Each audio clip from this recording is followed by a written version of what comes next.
محترم وزیر اعلیٰ سندھ مراد علی شاہ صاحب، وزیر اعلیٰ بلوچستان میر سرفراز بگٹی صاحب، وزیر اعلیٰ کے پی افریدی صاحب، deputy prime minister, honourable federal ministers, chief secretaries, government officials, آپ سب کو یہاں پر دل کی گہرائیوں سے اپنی طرف سے اور حکومت پاکستان کی طرف سے خوش آمدید کہتا ہوں۔ وزیر اعلیٰ پنجاب محترمہ مریم نواز صاحبہ وہ تشریف نہ لا سکیں، علیل اللہ تعالیٰ ان کو صحت کاملہ عطا فرمائے۔ آج ہم NEC کے اس فورم پر جمع ہیں۔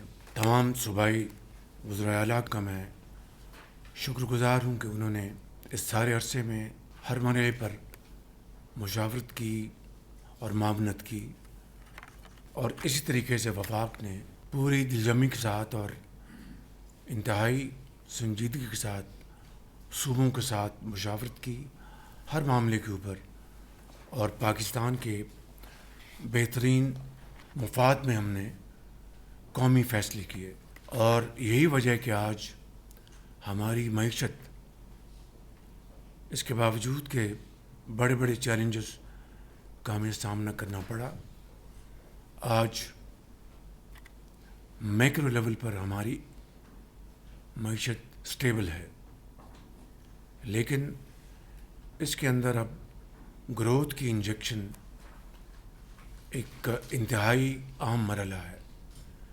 امپلائمنٹ، پروڈکشن، ایکسپورٹس اور اکنامک ایکٹیویٹی کو آگے بڑھانا، یہ آج ہم سب کی مشترکہ ذمہ داری ہے۔ اس حوالے سے سب نے مل کر کوشش کی کہ IMF پروگرام پر ہم عمل پیرا رہیں، باوجود کہ بعض بڑے مشکل مرحلے آئے۔ مثال کے طور پر ابھی جو حالیہ کرائسس آیا، جو کہ ابھی تک چل رہا ہے، اس سے جو تیل کی قیمتیں جو آسمانوں پہ چلی گئیں، تو ایک بہت بڑا ایک کرائسس تھا، بہت بڑا چیلنج تھا، اور یہ ممکن نہیں تھا کہ وفاق اور صوبے آپس میں ملے بغیر اس انتہائی مشکل وقت کو نبھا سکتے۔ اس حوالے سے بھی میں صوبوں کا، وزراء اعلیٰ کا دل کی عطا گہرائیوں سے میں مشکور ہوں کہ انہوں نے بھرپور معاونت کی، چاہے وہ پنجاب ہے، چاہے وہ سندھ ہے، چاہے وہ بلوچستان ہے یا KP ہے۔ مگر اس صوبائی معاونت سے پہلے 128 ارب روپے وفاق اپنے انتہائی محدود وسائل سے خرچ کر چکا تھا، وگرنہ جو آپ نے راشننگ دیکھی، لمبی کیوز دیکھی، وہ الحمدللہ وہ پاکستان میں دور دور تک اس کا سایہ تک نہیں تھا۔ کیا وجہ تھی؟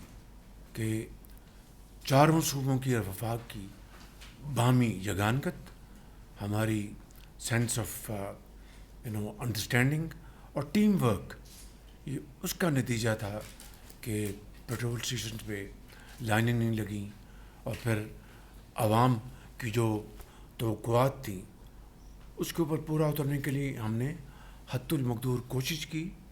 اسی طریقے سے میں عرض کروں گا کہ آج جو ہم جس بجٹ کے حوالے سے NEC کا یہ فورم جو بیٹھا ہے، اس حوالے سے پچھلے کئی ہفتوں سے ہماری بھرپور صوبوں سے مشاورت جاری تھی کہ مزید وسائل ہم کہاں سے لے کے آئیں، کہ آج سب سے بڑا جو آپ کا چیلنج ہے وہ آپ کے اپنے ڈیفنس کو، دفاع کو مضبوط بنانا، جو آپ کے جو ٹیررزم ہے جس کے اوپر پوری قوم قربانیاں دے رہی ہے، خاص طور پر صوبہ KP اور صوبہ بلوچستان کے عوام، مائیں بہنیں، جوان بیٹے، بچے بچیاں، اور اس کے ساتھ لا انفورسنگ ایجنسیز، ہماری آرم فورسز کے جوان اور افسر، وہ دن رات قربانیاں دے رہے ہیں۔ تو میں سمجھتا ہوں کہ جب تک ہم ایک یکجاں دو غالب ہو کر ہم اس دہشت گردی کا مقابلہ نہیں کریں گے، اس ناصور کا خاتمہ نہیں ہوگا. اور مجھے کامل یقین ہے انشاءاللہ کہ ان قربانیوں کے نتیجے میں، ہماری باہمی اتحاد اور اتفاق کے نتیجے میں اس کا مکمل صفایا ظہور ہوگا انشاءاللہ. اسی طریقے سے اب معیشت کو آگے بڑھانے کے لیے، کیونکہ میکرو لیول کی جو اسٹیبلٹی ہے اس سے عام آدمی کو، اس سے کیا سروکار ہے؟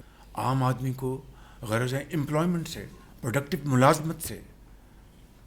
زراعت میں کس طرح ترقی ہوگی، صنعت میں کس طرح ترقی ہوگی، ایکسپورٹس کس طرح بڑھیں گی. تو اور پھر عام آدمی جو ملازم پیشہ ایک جوان ہے، ایک افسر ہے، یا ایک گریڈ 16 کا ملازم ہے، یا وہ پرائیویٹ سیکٹر میں ہے، اس کو ہم کیا ریلیف دے سکتے ہیں؟ اور صنعت کے پہیے کو گھمانے کے لیے، تیزی سے گھمانے کے لیے ہم کیا ریلیف دے سکتے ہیں؟ اس کے لیے وسائل ہمیں درکار ہیں. تو تفصیل میں جائے بغیر میں یہ کہنا چاہتا ہوں کہ آج اگر ہم نے اپنی گروتھ لے کے آنی ہے، اور جو ہماری جو اکانومی ہے، اس کی جو GDP ہے، اس میں تیزی سے اضافہ لے کے آنا ہے، تو ہمیں اکانومی میں ایسے انسینٹیوز انجیکٹ کرنے ہوں گے جس سے ایکسپورٹس بڑھیں، جس سے مینوفیکچرنگ وہ ریوائیو ہو اور اکانومی وہ ٹرانسفارم کرے. کل رات میں نے خود MD IMF سے بڑی تفصیل سے گفتگو کی. She was extremely appreciative of Pakistan's sincere efforts. میں آخری بات اس حوالے سے یہ کہنا چاہتا ہوں کہ جہاں پر ہم نے پورا 1-1.5 مہینہ صوبوں کے ساتھ مشاورت کی، اور اس حوالے سے میں سب سے پہلے صوبہ پنجاب کے وزیر اعلیٰ کا، مریم نواز صاحبہ کا دل کی اتھاہ گہرائیوں سے شکریہ ادا کرنا چاہتا ہوں، اور اپنے قائد میاں محمد نواز شریف صاحب کا، ان کا شکریہ ادا کرنا چاہتا ہوں کہ جنہوں نے اس میدان میں انہوں نے پہلا قدم اٹھایا، and I am very grateful to them. اس کے بعد میں جناب پریزیڈنٹ آصف زرداری صاحب کا، جناب چیئرمین بلاول بھٹو صاحب کا، اور چیف منسٹر سندھ اور ان کی ٹیم کا شکریہ ادا کرنا چاہتا ہوں. اور اسی طریقے سے میں جناب آفریدی صاحب جو ہمارے وزیر اعلیٰ ہیں نوجوان KP کے، میں ان کا بھی شکر گزار ہوں. میں میر سرفراز بگٹی صاحب کا بھی دل کی گہرائیوں سے شکریہ ادا کرتا ہوں. Very grateful and very deeply touched that without provincial and federal integration and support we wouldn't have reached this point despite huge challenges where we are. اور اب ہمیں آگے بڑی تیزی سے بڑھنا ہے. اللہ آپ سب کو ہمت دے. God bless you. Thank you very much.